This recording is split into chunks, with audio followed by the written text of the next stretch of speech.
안녕하십니까. 하노이 한국국제학교 개교 20주년을 맞아 학교의 시작을 함께 만들어주신 초대 이사장님을 모시고 이야기를 나눠보겠습니다. 바쁘신 가운데 귀한 시간 내주셔서 감사합니다. 먼저 간단한 소개와 인사 말씀 부탁드립니다. 여러분 만나뵙게 돼서 아주 반갑습니다. 저는 우리 하노이 한국국제학교가 탄생하게 된 산파 역할을 하게 됐죠.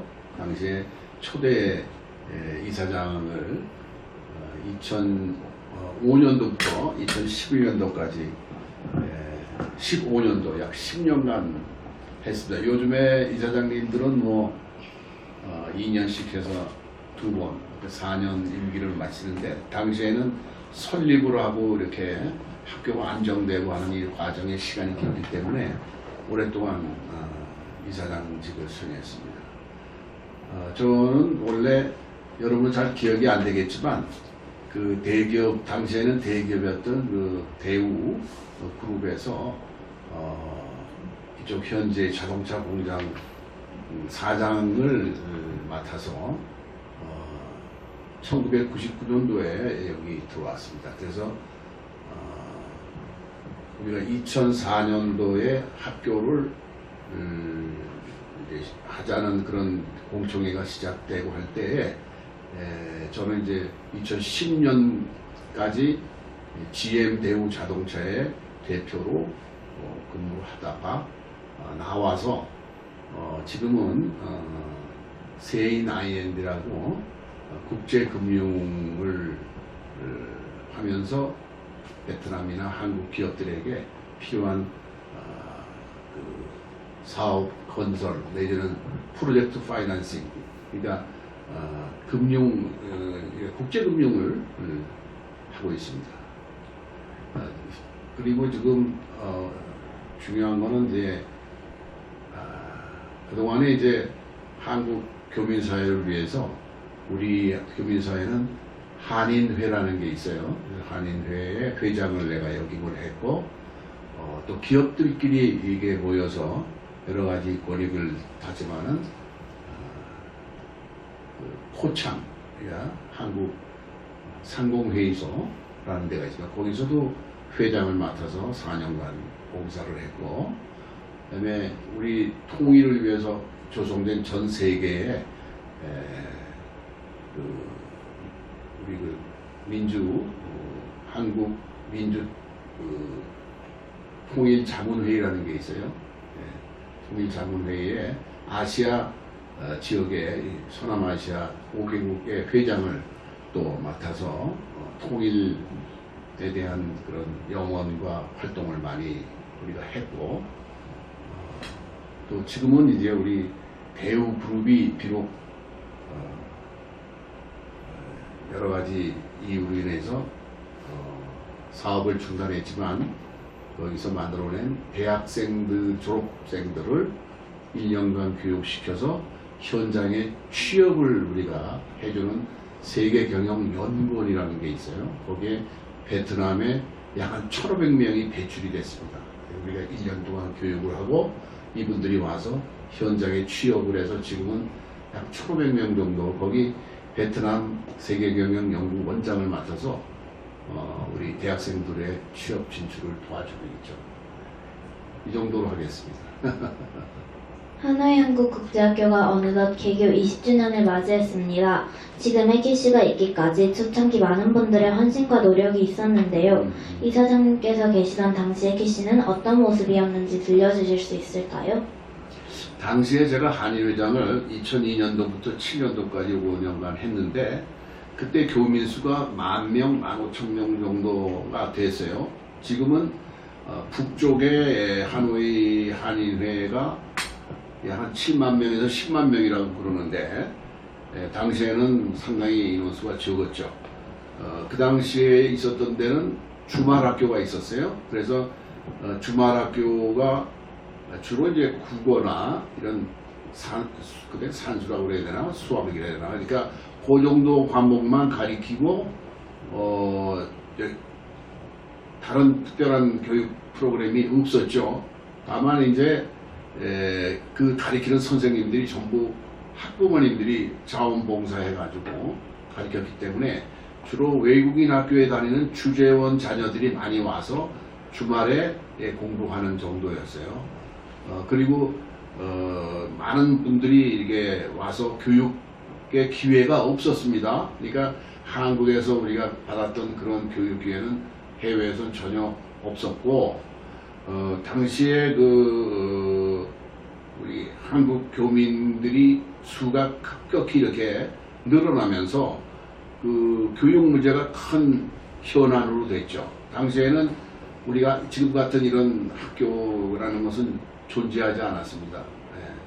그래서 우리가 어떻게 하면 우리 교민들이 자녀들을 우리가 기회를 균등하게 교육을 받을 수 있는 여건을 만들 것이냐, 이런 것을 공청회를 통해서 우리 교민들이 모여서 회의를 시작해서 의견을 이렇게 모으는 공청회를 2004년도에 하게 됐습니다.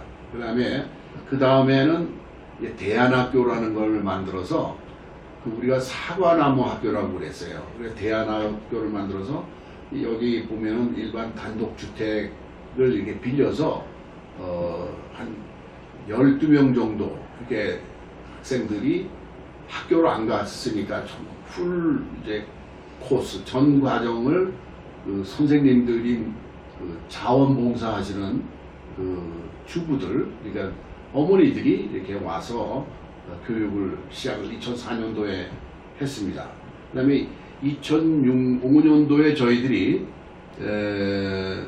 베트남 교육부에 학교 설립 허가를 신청을 했죠. 그래서 2006년도에 학교가 설립 허가가 나오면서 본격적으로 이제 학교를 시작하게 됐습니다. 그래서 초등학생 52명이 들어와서 초등학생 위주로 학교를 2006년도부터 시작을 했는데, 강의실은 이제 베트남 초등학교에 강의실을 빌려서 임대를 해서 학교를 시작했어요. 그래서 2006년도부터 2011년도 우리가 이 학교를 다 질 때까지 약 5년 동안에 3번을 옮겼습니다. 왜냐면 학생 수가 늘어나니까 베트남 교실을 빌리는데 베트남 교실이 협소하니까 또 조금 넓은 데로 가고 그래서 마지막 우리가 들어오기 전까지 3번을 학교를 이렇게 이사를 했어요.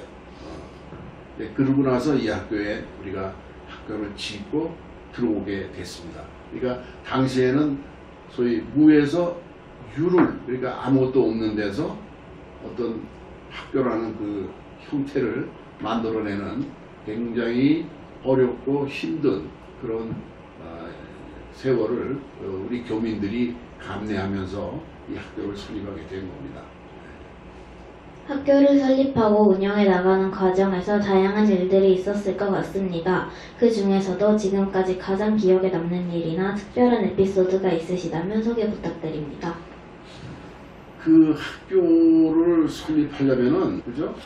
이제 돈이 없으면은 학교가 뭐 어떻게 안 되잖아요? 그러면 그 우리나라 정부에서 교육은 초등 요즘엔 다 무상교육으로 되어 있기 때문에, 무상이라는 거는 돈을 학비를 내거나 이렇게 하는 것이 아니고 정부에서 교육을 지원하잖아요. 그런 것을. 근데 해외에는 그게 안 되지만은 해외에서 학교를 설립할 때는 정부에서 반 정도 매칭 펀드라고 그래가지고 우리가 한 10개를 만들면은 정부에서 한 10개를 지원해서 같이 자금을 만들도록 해줘요. 그래서 우리가 열심히 약 4, 5년에 걸쳐서 우리가 만든 400만 부를 만들었죠. 400만 부, 우리 지금으로 말하면 1,500원 하면 얼마 돼? 60억 원 정도 되나요? 그죠? 그러니까 400만 부를 조성을 했습니다. 그 400만 부는 하루아침에 된 게 아니고 끊임없이 우리 교민들이 모여서 스스로 자기들이 용돈도 내고, 학생들은 자기 용돈도 내고, 부모님들은 월급에서 일부 내고, 또 사업하는 분들은 회사에서 수익에서 얼마씩 내고, 주로 대기업들이 큰 돈들을 조성해주고, 대사관에 있는 모든 사람들, 대사님들을 비롯해서 모든 사람들, 또 한인의 지도자들, 이런 분들이 합심해가지고 돈을 모았어요. 그래서 그것이 미천이 돼서 정부에서 480만 불을 대서 그 돈 가지고 학교를 설립하게 된 겁니다. 그 과정이 굉장히 힘들고 어려웠죠. 그런데 그런 과정들을 우리가 해내면서 여러 사람들하고 뜻을 모으고, 또 체육 행사나 뭐 이런 거 할 때 또 경품 낸 것도 팔고 하는 이런 여러 가지 눈물 어린 노력들이 많이 있었습니다. 그런 것들이 기억에 남고, 그 다음에 이제 이 일대는 여러분들 지금 많이 발전해가지고 이렇게 보이지만, 당시에는 이 나무들 기르고 묘목 기르는 장소였어요. 그리고 요 앞에는 그 채소 동판장이 있고, 그래서 아주 그 낙후된 도시였는데, 이게 도시 개발이 되면서 이 땅이 굉장히 중심가로 됐죠. 그 당시에 이게 15,000스퀘어미터 정도 됩니다. 근데 우리가 이거를 인수를 받을 때 130만 불에 인수를 했어요. 그 돈을 내고 이 땅의 50년 사용권을 정부로부터 받았습니다. 그때 지금은 아마 여기가 약 한 2~3천 불씩 봐도 3천만 불 이상의 재산이, 큰 재산을 우리 한국학교가 갖게 되고, 한국학교가 갖게 된 것은 우리 교민사회도 우리 대한민국의 큰 자산이 됐죠. 그래서 부동산 개념으로 따지면 안 되지만, 우리가 그 어렵게 노력한 그런 자금들이 모여서 학교가 되고, 이 땅은 지금은 굉장히 높은 가치가 돼서 나름대로의 의미를 갖게 됐습니다.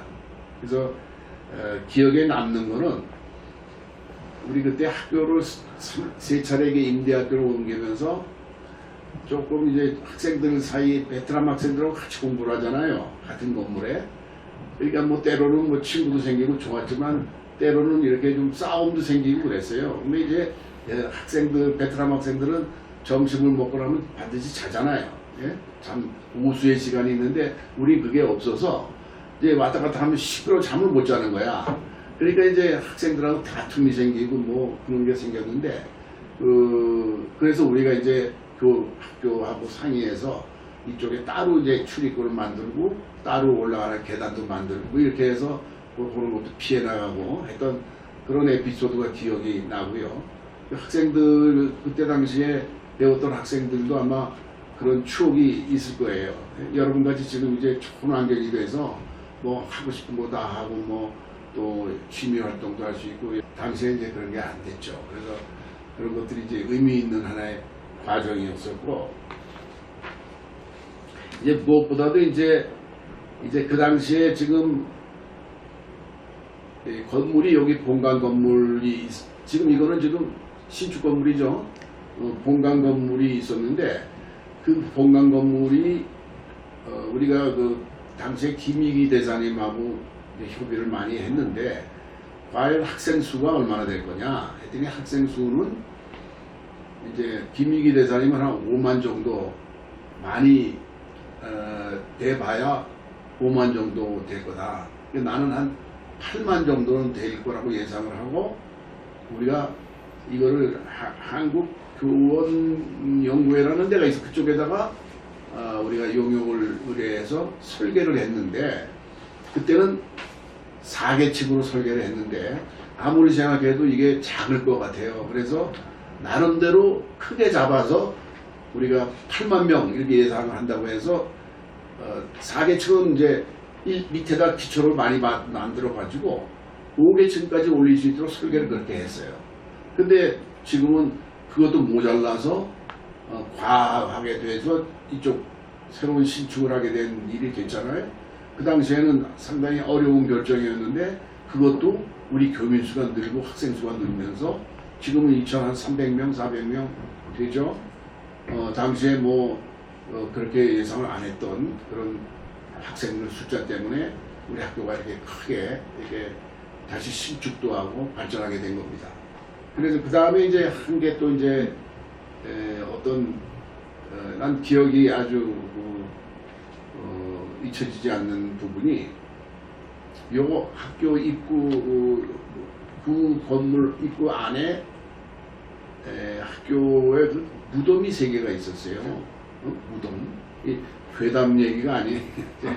남양 특집 괴담의 얘기가 아니라 무덤이 3개가 있는데 그게 그 입구에 있었어요. 그게 그 당시에 2006년 우리가 입찰을 해서 2010년도부터 공사를 해야 되는데 2011년 11년에 우리가 오픈을 해야 되는데 여기에 저 장례 문화는 뭐냐면은 한번 감묘를 합니다. 3년 동안 이렇게 매장을 했다가 다시 꺼내서 다시 진묘, 진짜 묘로 옮기는 3년은 반드시 이렇게 옛날부터 우리나라가 3년상을 한다고 그랬잖아요. 이제 그와 비슷한 유교적인 관습이 있어서 3년 동안은 못 움직이게 돼 있어요. 근데 그 묘지는 거의 1년이 안 됐던 묘지예요.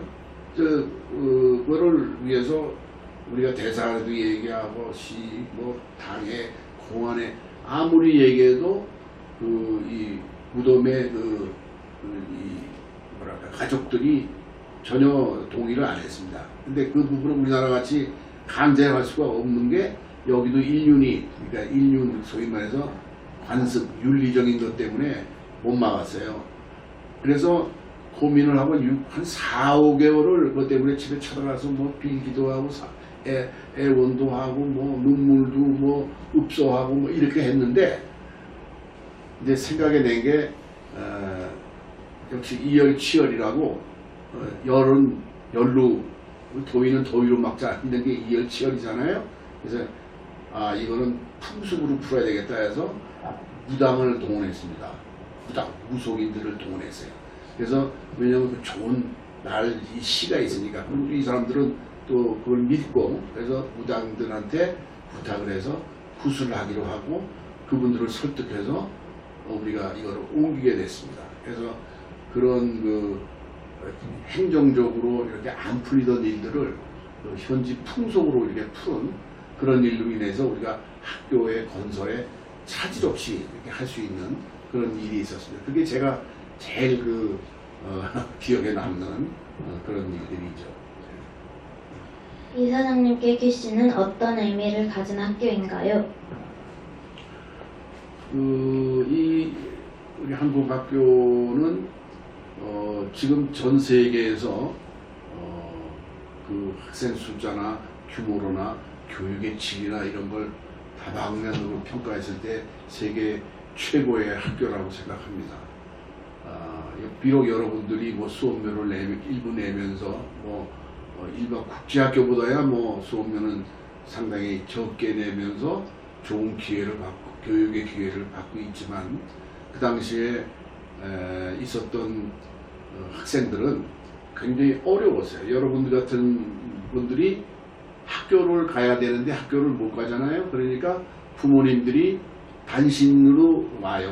그러니까 가족들이 같이 와야 되는데 부모님들이 아버지 혼자만 와서 일하고 하니까 매일 아버지 낙도 없고 집에 가면 가족도 없고 그러니까 술 마시게 되고 이렇게 되잖아요. 그리고 나름대로 이 마음이 우울해지고 그렇잖아요. 그러니까 뭔가가 이렇게 우리 전체 사회가 밝고 명랑하지가 않았어요. 그래서 이제 그런 어려움 때문에 교민 숫자가 늘 수 있는 부분이 많이 못 들었고 당시 학생들의 입장에서는 교육 기회가 없기 때문에 어디 가야 되냐면 베트남 학교에 입학할 수밖에 없잖아요. 물론 이제 특수한 기관이나 대기업에서 일부는 학생들을 국제학교에 이렇게 지원해 주지만 일부 대부분의 사람들은 기회가 없으니까 베트남 학교를 갈 수밖에 없잖아요. 그럼 베트남 학교 들어가면 호지민 사상을 배우고 사회주의 사상을 우리가 배울 수밖에 없기 때문에 그러면 우리나라의 자유민주주의에 대한 그러한 생각들 이게 많이 바뀌거나 이게 변할 수밖에 없잖아요. 그것은 우리가 얘기하는 정체성, 그러니까 우리 민족과 우리 스스로의 그런 하나의 고유한 그런 관습과 생각 이거를 우리가 버리게 되잖아요. 잊어버릴 수밖에 없잖아요. 그것이 제일 큰 우리 학교를 만드는 제일 큰 요인이었어요. 그래서 그런 거를 우리가 이렇게 많이 극복하고 학교를 만들므로써 우리 학생들이 와서 마음 놓고 공부하고 또 미래를 위해서 할 수 있게 됐다는 그런 것이 굉장히 의미 있고 저로도 상당히 보람으로 생각합니다. 20년의 역사를 넘어 새로운 미래를 향해 나아가고 있는 기씨가 앞으로 어떤 학교로 성장해 가기를 바라시는지 말씀 부탁드립니다. 우리 해외에서 이국 땅에서 우리 자녀들이 이 미래에 대해서 꿈을 꾸고 또 나름대로 날아다니는 또 우리 미래 한국의 발전과 미래를 위해서 굉장히 열심히 노력하는 그런 가운데서 또 우리 한국학교도 발전하고 대한민국도 발전하고 이런 선순환이 이루어지고 있습니다. 지난 이제 10년간 제가 초기에 이사장직을 수행하면서 학교의 기초를 만들고 또 키트를 만드는데 기여할 수 있었다 하는 것에 대해서 상당히 감사하는 마음으로 제가 지금도 학교를 바라보고 있습니다. 네, 그런데 이제 우리가 김시성이 있고 이시성이 있고 박시성이 있듯이 우리 민족의 단군의 홍익인간을 중심으로 해서 인간을 바탕으로 해서 면면이 내려오는 우리 민족 정신이라는 게 있잖아요.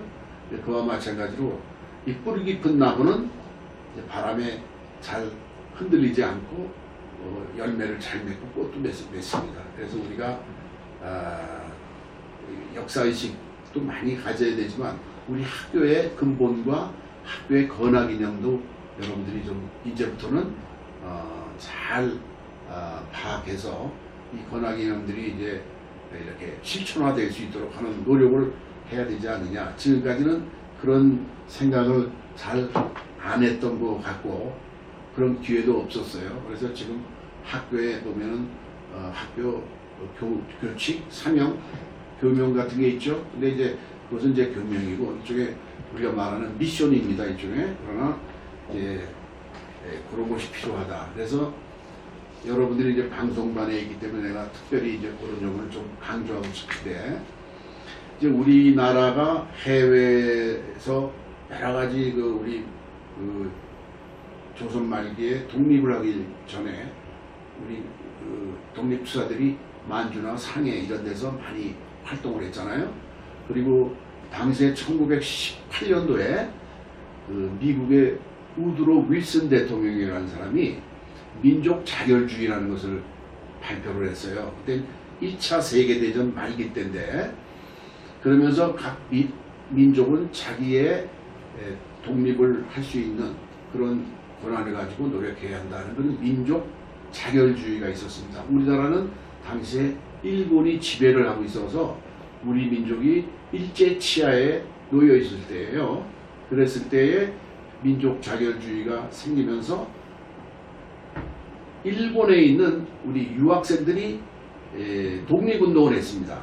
2월 이제 1919년 2월에 그러니까 3.1 운동이 나기 한 달 전에 했어요. 그래서 그 다음 달 3월 1일 날 우리가 우리 유관순 선생이 중심이 돼서 대한민국에 3.1 운동이 일어나고 그 이후에 상해에 임시정부가 수립이 되고 하면서 우리 독립운동이 시작이 된 겁니다. 그 발단이 해외에 있었던 우리 유학생들의 독립선언이었어요. 그 당시에 도산 안창호 선생이 상해 정부의 내무대신으로 있다가 평양에 1938년도 우리가 해방이 되기 7년 전에 평양에다가 대성학원이라는 학교를 만들었습니다.